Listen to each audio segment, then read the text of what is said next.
plentiful as it had been in the days of the huntsman's youth. Without game to sell and with so many mouths to feed, the very foolish huntsman despaired, wondering how much longer he could support his ever-growing family. And then one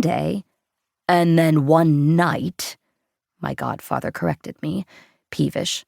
Really, Hazel, if you insist upon interrupting my narrative flow, you might at least make sure your details are right. He tapped my nose with a disappointed tisk. And then one night, while in bed, the very foolish huntsman's very pretty wife told him she was carrying yet another child. 13 children, he cried. How will I ever provide for 13 children? This was the part of the story I most hated, but Merrick never seemed to notice my discomfort. He always threw himself with gusto into the role of the very pretty wife, his usually graveled voice rising to an acute falsetto, hands clasped with girlish affectation. We could get rid of it as soon as it's born, the very pretty wife offered.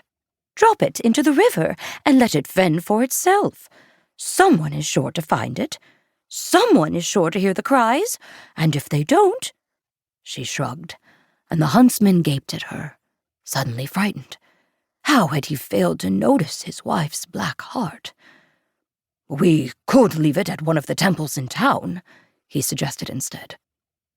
I pictured myself as a baby, swaddled among the reeds and clay mud of a riverbank, as frigid water seeped into my basket, rising higher and higher. Or at a temple's orphanage, one of dozens of children jostling for every scrap of food or ounce of attention, crying louder and louder, but never truly heard. Merrick held up his pointer finger. It was so much longer than his others, crooked at the knuckles like the limb of a contorted beech tree. Or you could consider giving her to me, called a soft and silvery voice from deep within the cabin. Who is there? The huntsman dared to ask. His voice trembled as his wife tried to push him from their bed to ward off the intruder. And who should stroll out from those dark and shadowy depths but the Holy First, I said, now in the dining room, smoothing the creases in my floral tablecloth. Merrick rolled his eyes. Of course it was the first, and of course she promised to take and raise the hapless babe, nurturing her into a good and beautiful child, a postulant of perfect devotion and grace. Who are you to offer such a thing? Demanded the very pretty wife, feeling not quite as pretty as usual as she faced the beatific goddess. Do you really not know me, mortal? The goddess asked, tilting her head with curiosity, her eyes burning like opals behind her gauzy veil. Merrick cleared his throat, relishing the narration. The very foolish huntsman pushed his wife aside. Of course we know you, he clamored, but we would not welcome you as godmother to this child. You are the Holy First, all love and light and things of beauty. But your love has brought nothing but poverty to my wife and me. 12 children in as many years, with another on the way. Our 13th will manage just fine without you.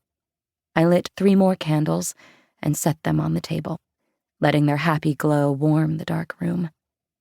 What would my life have been like if my father had accepted the Holy First's offer? I pictured swanning about in the ivory temple, in the diaphanous, shimmering robes of the First's postulants. My light brown hair would be long, with lush curls, and my skin as perfect and freckle-free as a porcelain doll's. I would be reverent and devout. It would be a peaceful life, a beautiful one without shame or regret. A glance at the line of dirt beneath my nails, always there no matter how hard I scrubbed, was enough to curdle that daydream. The Holy First left, and the huntsman and his wife somehow went back to sleep. Merrick continued, until there was a crashing boom of thunder. He clapped his hands together.